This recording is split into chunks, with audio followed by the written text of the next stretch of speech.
In everybody to another deep dive. This time we're going to be exploring the life and crimes of Daniel Camargo. A fascinating case. It is. It's a dark one, but hopefully by understanding the nature of this story, we can kind of shed some light, I guess, on evil itself. You know. Yeah, absolutely. I think it's one of those things that it's difficult to look at, but so important to understand. And I think that's a great way to kind of approach this deep dive, really trying to just understand as best we can. And the source material that we have here is a really interesting one. It's this forum post from portalnet.ecal, and it goes into a lot of detail about Camargo's life, his crimes, and really just tries to make sense of it all. Yeah, and one of the things that strikes me right off the bat is his early life. I mean, just what a traumatic upbringing. Oh, absolutely. I mean, you think about this guy growing up in the Andes in the 1930s. He loses his mother before his first birthday, and then he's raised by this abusive stepmother, who for some reason I still haven't quite figured out why, but she insisted on dressing him as a girl. It's like something out of a psychological thriller or something. It really is. Just that early trauma just seems like a recipe for something to go very wrong.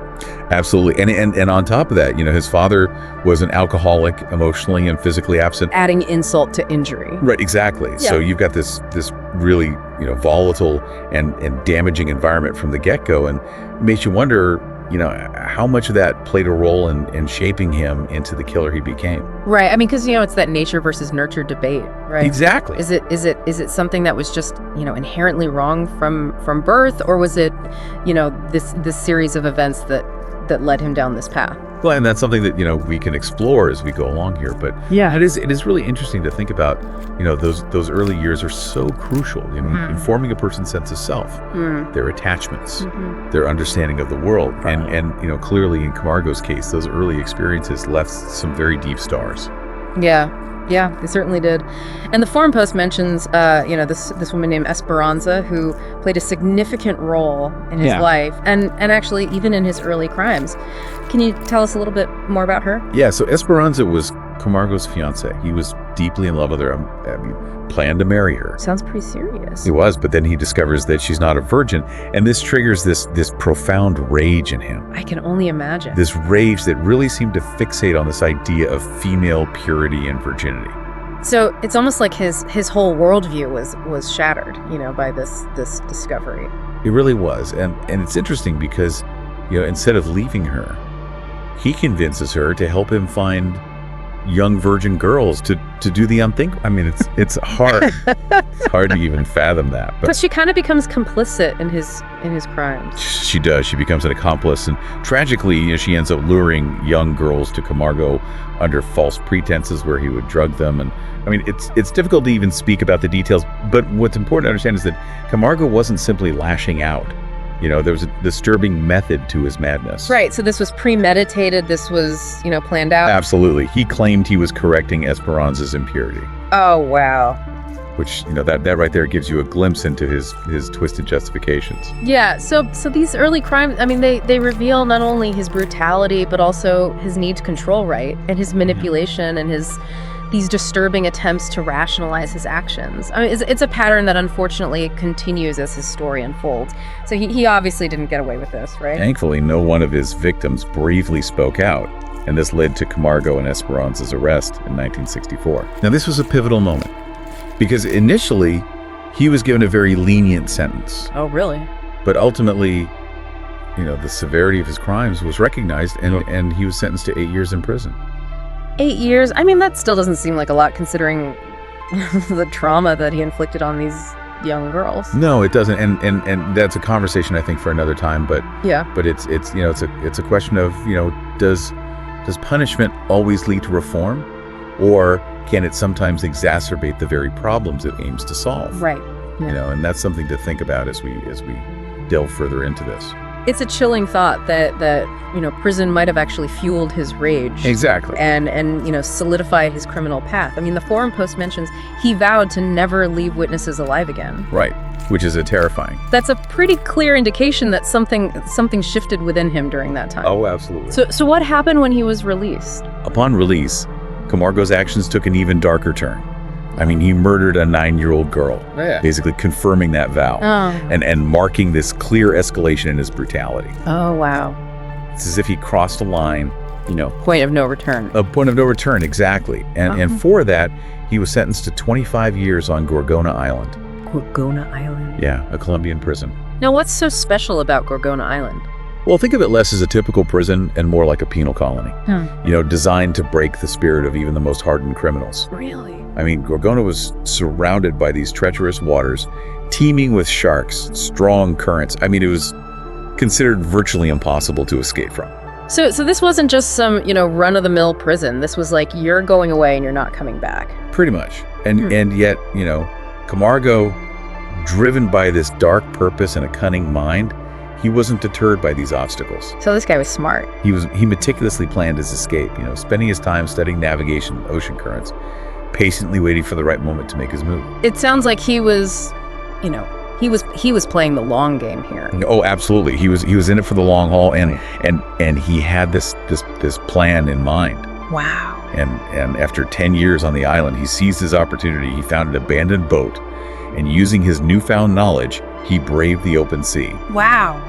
I can't even imagine setting out in a rickety little boat into shark-infested waters. I mean, that takes guts. It really does. It speaks to a level of desperation and cunning that's hard to grasp. Yeah, and the crazy thing is, the Post says the authorities presumed him dead. Right. They thought the island had claimed another victim. Wow. But Camargo was not so easily defeated. He had survived Gorgona, and he was about to unleash a reign of terror that would shock the world. Oh man, this is getting good. It is. All right, well let's take a quick break and we'll come back and we'll hear what happens next. Sounds good. All right, so Camargo is now a free man, presumed dead, harboring this rage that seems to have only intensified during his time on Gorgona. So what happens next? Where does he go? He makes his way to Ecuador, assumes a false identity, to evade detection. Smart. And there, he embarks on this terrifying killing spree that would shock the nation, Oh wow. specifically targeting young girls. It's just classic predator tactic, isn't it? I mean, preying on the innocent and the vulnerable. The Forum Post details how he used his unassuming appearance and this sort of religious facade to gain their trust. I mean, that's almost more disturbing than if he were like some outwardly menacing figure. Oh, absolutely. Yeah. I mean, it's that wolf in sheep's clothing kind of thing. Right, exactly. It's a reminder that evil can often wear a mask of normalcy. Exactly. And the Post talks about how he would approach these young girls, often from impoverished backgrounds, offering them help, promising them jobs. So he was playing on their hopes and their dreams. Exactly, preying on their vulnerabilities. And sometimes he'd even pretend to be a foreigner looking for a pastor, offering, money to guide him. Wow, so he was really playing this role. Oh, he was a master manipulator. And then he would lure them to these secluded areas, claiming to be looking for a shortcut or something. Right.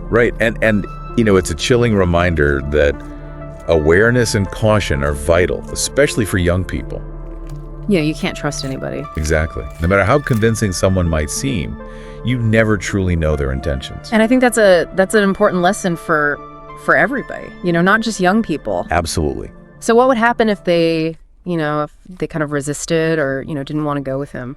Well, the Post mentions that if they hesitated, he would actually let them go. Really? It's almost like he had this twisted sense of giving them a choice. Wow. Even though the entire situation was already a manipulation. Right. But if they followed him well, their fate was sealed. It's just unimaginable. He would reveal his true intentions, threaten them, and ultimately carry out his horrific acts. The Forum Post mentions that one of his victims was even a karate expert, which, really underscores that anyone can be vulnerable to this kind of manipulation. Absolutely. Physical strength isn't always enough. Nope. When you're dealing with a predator who knows how to exploit trust and vulnerability. And the brutality didn't end with the killings themselves. He often mutilated the bodies, sometimes even dismembering them in an attempt to hinder identification. Right. It's just this level of calculated cruelty that's hard to fathom. It's like he wanted to erase their identities, to deny them even the dignity of being recognized in death. It's a horrific thought. Yeah, and the Post also mentions that he often took souvenirs from his victim. Oh, yes. Little things like jewelry or clothing. What's the psychological significance of that kind of behavior? Well, in some cases, taking trophies can be a way for a killer to assert their dominance. to hold on to a piece of the power they felt during the act itself. So it's like a memento almost. Right, a tangible reminder of their control.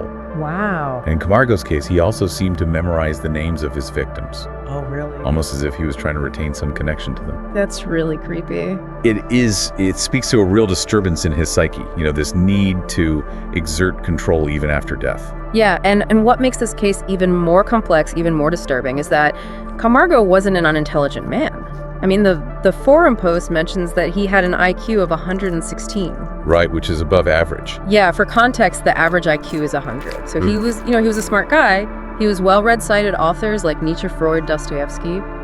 It's almost paradoxical that someone capable of such intellectual pursuits could also commit such monstrous acts. It really is, and I think his intelligence is one of the most chilling aspects of this case. I agree. It highlights the disconnect that can exist between intellectual capabilities and moral reasoning. Yeah. You might even say that in Camargo's case, his intelligence amplified his depravity. Wow. It allowed him to plan his crimes, meticulously manipulate his victims effectively, and evade capture for as long as he did. So his intellect was almost like a weapon. In a way, yes. Just a scary thought.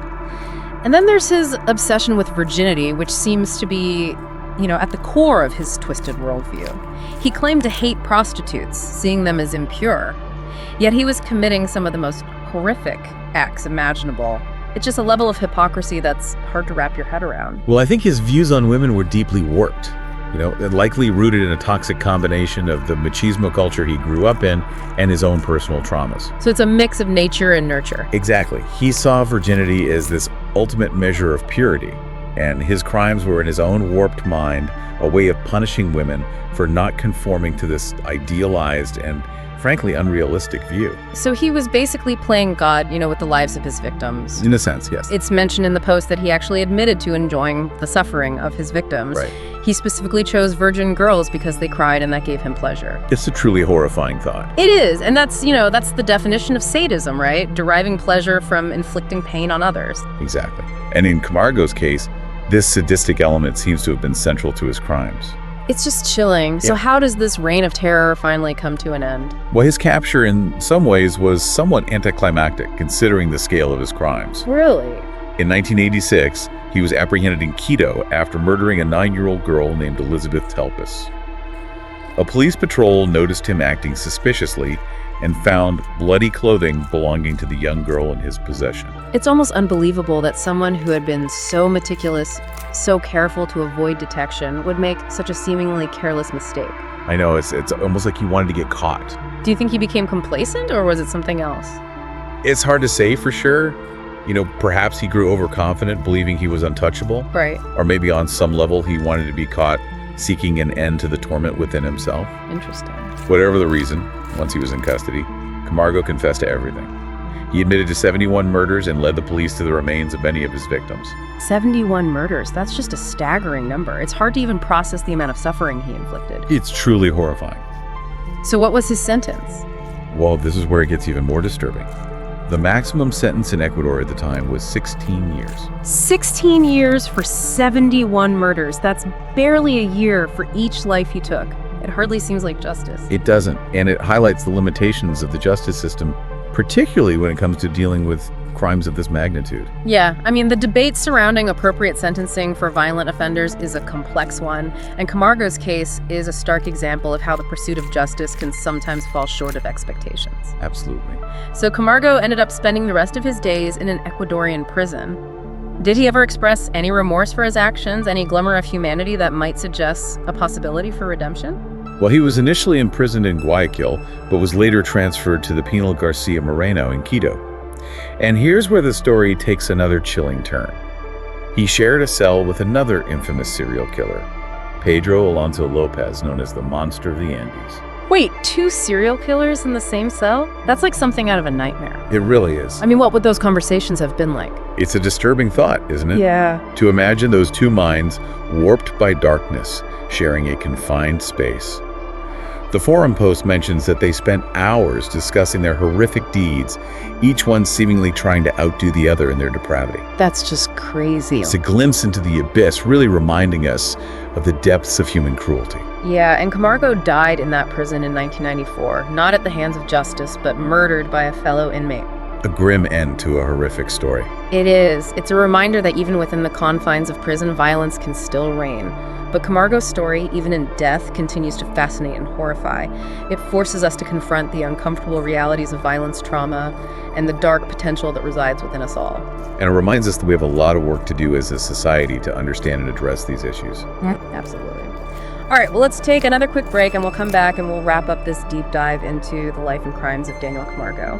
It's a question worth pondering. You know, this deep dive, it's taken us into some really dark corners of human nature, exploring this guy Camargo driven by trauma and rage and just a warped sense of morality.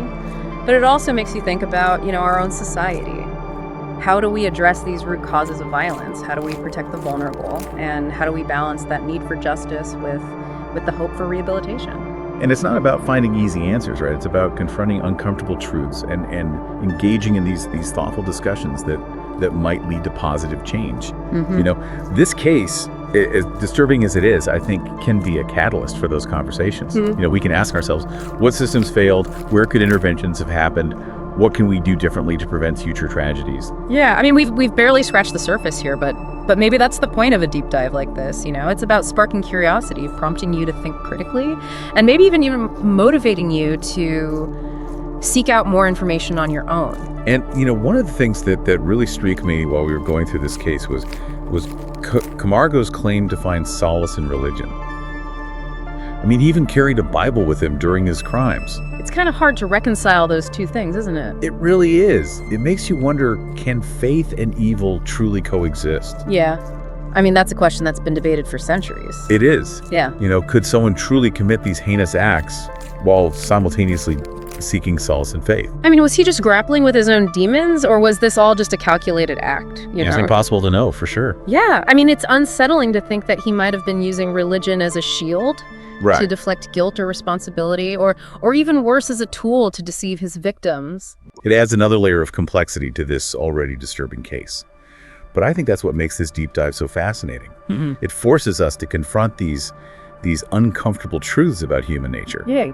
The contradictions, and the complexities that make us who we are. Well, we've talked a lot about Camargo's horrific crimes, his troubled past, the societal factors that may have contributed to his descent into darkness.